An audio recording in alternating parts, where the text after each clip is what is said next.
Good morning again, folks. Here just for another short video from my car.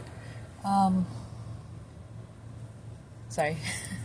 I started this once before, and our landscaping guys showed up, and I got really self-conscious and stopped the video because even though I'm trying to talk to people online and record these videos and such, I'm still apparently really self-conscious about talking to anyone in person. I'm like making sure they can't hear me.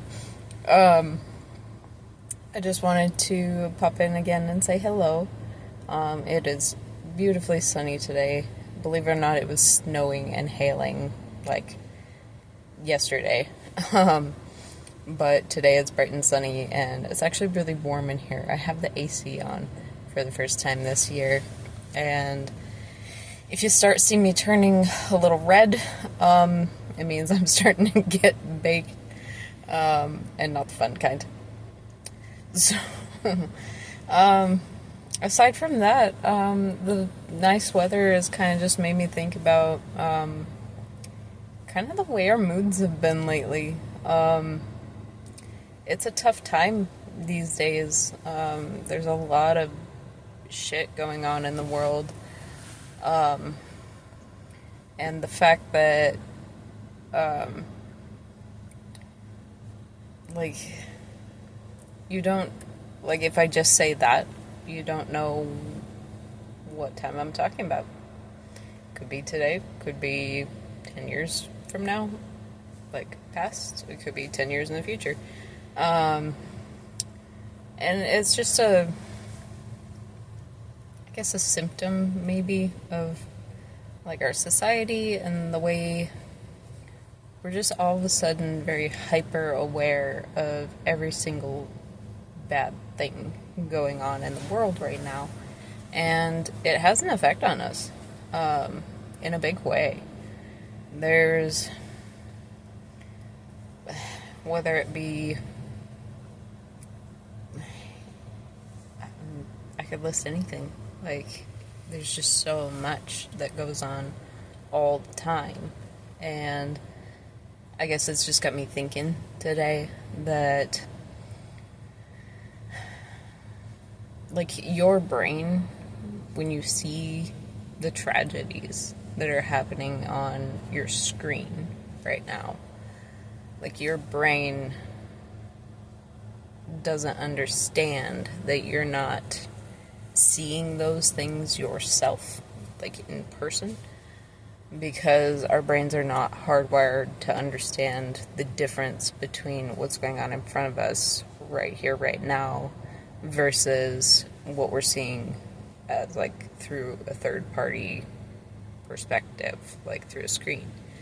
And what we are hardwired for is to respond to violent, uncomfortable things in our own lives. It's just an ancestral predisposition. But the fact that we've only had these phones and these, like, this capability of seeing all the news everywhere at once, is very recent. So I see a lot of folks that are just getting burnt out by the recent events that are going on, and dealing with just not only personal stuff, which we all do, but they're taking on the bad things that are happening halfway across the world, too, in a very, very personal way. And I'm not saying that we shouldn't be, like, aware of what's going on, but I just wanted to pop on here real quick and say that, like, consuming media through a visual platform is not very good for your health, I guess, your mental health. But because mental health manifests physically, like, it's not real great for your physical health either. And in that, like, seeing images of war and famines and just all the bad things, like your body starts to think that you're experiencing those things too. And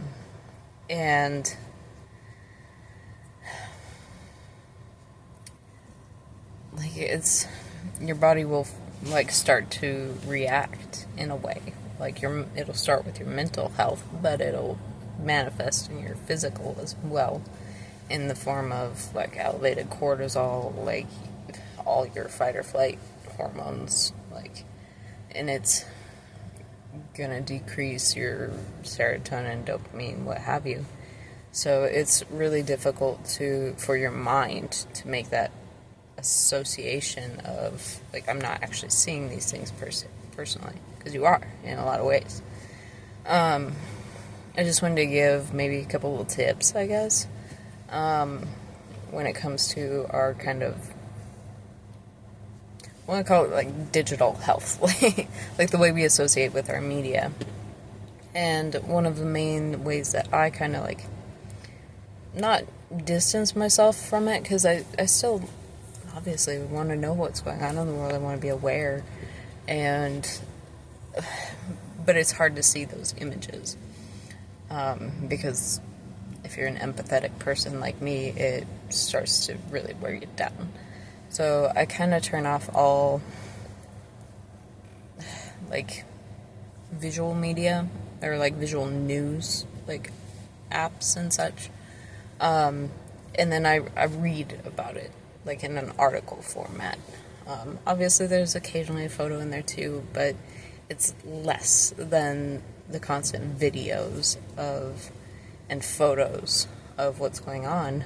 But that way you can still be aware and have a connection to what's going on, but it's not tearing your mind down.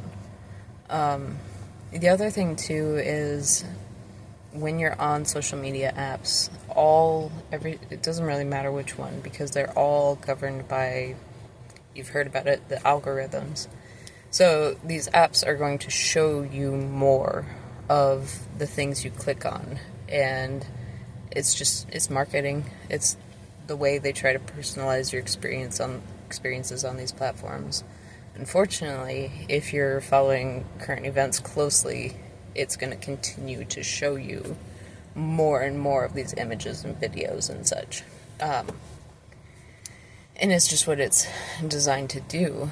Problem being, it's that algorithm on your platforms is going to start to replace the other content that you're wanting to see, like the stuff that makes you happy, the stuff that balances out those hormones and the responses to violent images. So one of the things that I've found and suggested a few times, and folks have told me it's a good idea, so I thought I'd share it again, is for 1 week, go into your search platforms on Instagram, TikTok, whatever you're looking at, and search, like specifically search for the positive things that you want to see, the things that make you happy, the things that build you up. Like search for me, like search for herbalism, search for dog videos or cat videos, and even type in the word just like funny or humorous. And what'll happen after a week is that the more of those videos you click on and the more you actively search those things, it'll start to replace some of those images on your feed with this other content that the algorithm is recognizing as you wanting to see. And I think it's just important that we are responsible in that way, because our diet isn't just what we consume, like, through our mouth, through the food we eat. Like, our diet is the things we hear, the things we see, and it makes a big difference on our overall health, especially mentally, because, obviously, you've dealt with it, I've dealt with it. Like, mental health problems are prevalent through our society right now. And personally, I can't blame media a lot, because even back 40, 50 years ago, no one had that kind of capability to see every single thing that's going on in the world right now. And I think it's a beautiful thing that we feel empathy and we want to associate and help on all those levels in everything that's going on. But like, if you've heard the saying, like, there's a difference between you can do anything, but you can't do everything, and we're just wearing ourselves thin in a lot of ways, and guilt tripping ourselves for not being there, or like being able to show up for everybody. And it's not that they don't matter, it's just that you matter too, and your health matters. So you can't pour from an empty cup, and you have to kind of look out for yourself in a way that makes you then able to be there, be present, make a difference on the things that do matter, and whether that's starting local or whether that's international, everyone's different, whatever you're called to, like, that's a thing that you should be able to show up for. But you're not going to do so to the best of your ability unless you yourself are able to be there in your whole being, like your mind, heart, and soul, like body, like all of it. So I just wanted to kind of give just those quick little tips. It matters, you matter, your health matters so much, and I'm rooting for you, and I hope that helps. And just don't try to take on the world's entire problems, Start at home, but make a difference in your life, and then support the things that make a difference elsewhere too, And it starts here and then expands out. So, love you all, and I hope you have a great day.